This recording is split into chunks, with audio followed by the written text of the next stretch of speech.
Alright, it's your boy here, Currency Giants, aka Currency Trader Kenya. So, I think I said aka. That's weird. So, it's me here again with another trade recap. Today's trade recap. We had that trade recap on Monday, and we saw how price delivered to its low reg, this range. It was nice to see that. And so today, let me take you back on a daily chart first, so that you can see why we're looking for lower prices on so far. So we had these clear, this big push to the upside, clearing this buy side liquidity above here. Then we had such nice rejection of that, then a kind of retracement to this buy side imbalance, buy side inefficiency, rebalance it, and price dropped lower, clearing that low that was created there. So inside here, uh, we've been kind of stuck on small tight range since on last week Thursday, Friday, Saturday, Monday. So last week we had a very nice big push to the down. Yeah, had a really down close week. So after last week being such a big drop, obviously this week going on, I was looking continuation, looking towards on Friday's low and maybe on Thursday's low. So I've been putting my 70% of my trades on shorts. Reason being because we have this big push to the upside here. So I think buys for me not right now kind of low probability compared to short selling. And if we're gonna continue going high, I prefer seeing a taking and starting going for buys as soon as maybe we close above these buy side imbalance and inefficiency on a daily chart. So maybe something like this above it, then we go high. So uh, nothing if that doesn't take place. Placing most of my trades on shorts. So look at Friday on Tuesday, 10th on February. Like since 10 to 25th, 26th, 25th, we had only like three. We have only 3 bullish days. So and leave alone even today, we had only two. 10th to 24th, we have only 2 bullish days. So what the hell should I concern myself with bullish prices? So that's one of the reason and other couple of reasons. So let me take you to now that's a daily chart. Let me take you to a 4 hour so that you can see every trade breakdown here. So on Friday, I was able to nail in the shots and I had a nice shot. Even though I didn't hold it to initial takeout. I closed it on 15 pips. It was nice. I got paid. So we had these log trade on Thursday, SMT on Friday. So you see that had this deep retracement kind of pullback thing. So after we saw this, I didn't really say switch my bias and start looking for higher prices. I'm always looking for what price is telling me. So on a premium range, we're expecting price to sell short for go for a discount price. That's what we got here. So I aligned myself with the short position there on Monday. It was nice seeing that. So today being on a Tuesday, on Wednesday, we had this run on Asian, all this bullish price run. So opening on London session, we had already created Tuesday's highs and we kind of price was kind of gyrating higher, trying to create false price I can say it's false because to me I was looking at it as just potential manipulation going high. So I was kind of trying to focus on my shots here.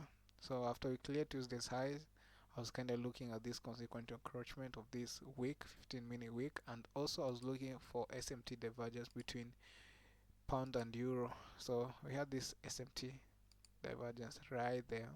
So I was kind of, so okay, that's kind of weird. It's weird. I think it's okay. Okay. So I was looking at this SMT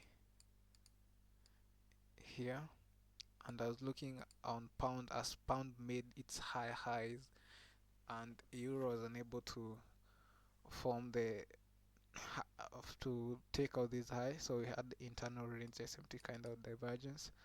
So I was looking at that, looking at this consequent encroachment and expecting rejections, and as soon as we had nice rejection of this consequent encroachment, I was looking now to see close below this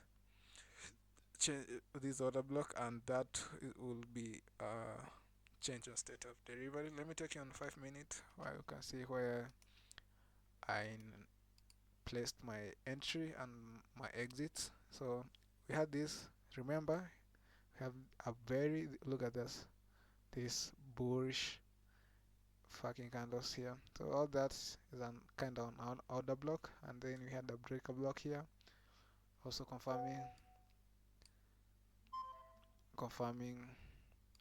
where we are going, which side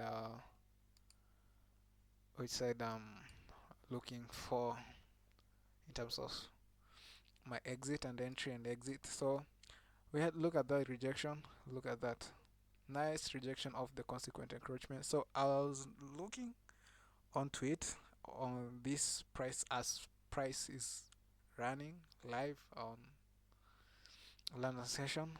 I was kind of looking forward to see rejection of this, just a rejection of this on a 15 minutes, and also I was kind of trying monitoring the SMT divergence between 2 a.m. opening, and this was 2 a.m. here, 2 a.m. high and 2:45 high. So I was kind of trying monitor and see if there's gonna be an SMT divergence between Euro USD and Pound USD, and that's what we got. Let me show you right quick. That's what we had here. Look at that. This is midnight opening, price generating high, made a high on 2 a.m. then SMT divergence on 2:45. Look at that, making a high. Remember Euro USD we had a lower high, and this is a high. So I was kinda try monitor that. Look at how pound did clear this high, then kinda had a very messy price action, but eventually cleared that low. So those all the things that I was looking for. So let me take you back to Euro USD so that you can see where I press my entry and exits. So as we had talked about last week, I was looking for lower prices. So today, being a market maker sell model, I was kind of looking for these original consolidation. This was what I was looking for, the low of that previous price leg. This price leg, as we create this new price leg now, I was looking at this low to be my initial target and low of liquidity. So I'm not just saying it. I'm gonna show you my executions where I entered and where I had my exits. Okay. Why I'm not okay? There it is. So look at my entry of that consequent. I was looking at the rejection of the consequent encroachment. Now my entry was kind of low on this breaker as we had nice rejection of that. I saw short there, placed my stop loss above the consequent encroachment, above this consequent encroachment and above this high, expecting price to go for this original consolidation, internal range size liquidity, and try and monitor to see if gonna get this low. But I was gonna exit here That's where I exited. Look at the fill, just at the low of that. Yeah, nice fill. But on my this is my personal capital account, and I do copy trading on my funded account. On my funded account, we didn't take out this low, which was kind of hilarious. So I had to close it manually around here as we started retracing, and it was nice doing that. So I said I was gonna trade today, and I said last week I was gonna trade Monday and Tuesday. Wednesday I was not gonna trade, even though we had on Tuesday I said is gonna be a low probability for me to trade because we had Trump speaking, so it'll kind of be a ranging day. So I didn't participate on Tuesday. I only traded on Monday and Wednesday, and then I'm done for this week. Now coming for next week, I'm kinda expecting to take trades only on Monday because Monday is the only day that I can see. Look, on Wednesday, low impact, no major news events, and that's what I always look for. So on Monday we have only 10 a.m. news, which is kind of fine for me. We have no news on 8:30, 9:30, which is also kind of fine for me. So expecting Monday, I'm gonna take a position. I think I'm gonna trade on Monday, yeah, because it's the first Monday of the month. Obviously, it's gonna come with much information. It's the first Monday of that week, and it's the first Monday of non-farm payroll. You know how it is. So let's talk on Monday. Definitely, most of my trades will always be on shorts until we close that daily chart. This daily chart by side imbalance until we close above it with a candle here. Uh, this is buy side imbalance, sell side imbalance, buy side inefficiency, buy side imbalance, sell side inefficiency. Oh, okay, that's what I was looking for. So until we get a close above this weekly fair value gap on a daily with a daily chart candle, I'm not gonna focus on longs right now. So I think that's it, and we're gonna talk again on Monday. Hope you all have a good trading week, and yeah, be safe. I think that's much like it. So until we meet again on Monday, yeah, be safe.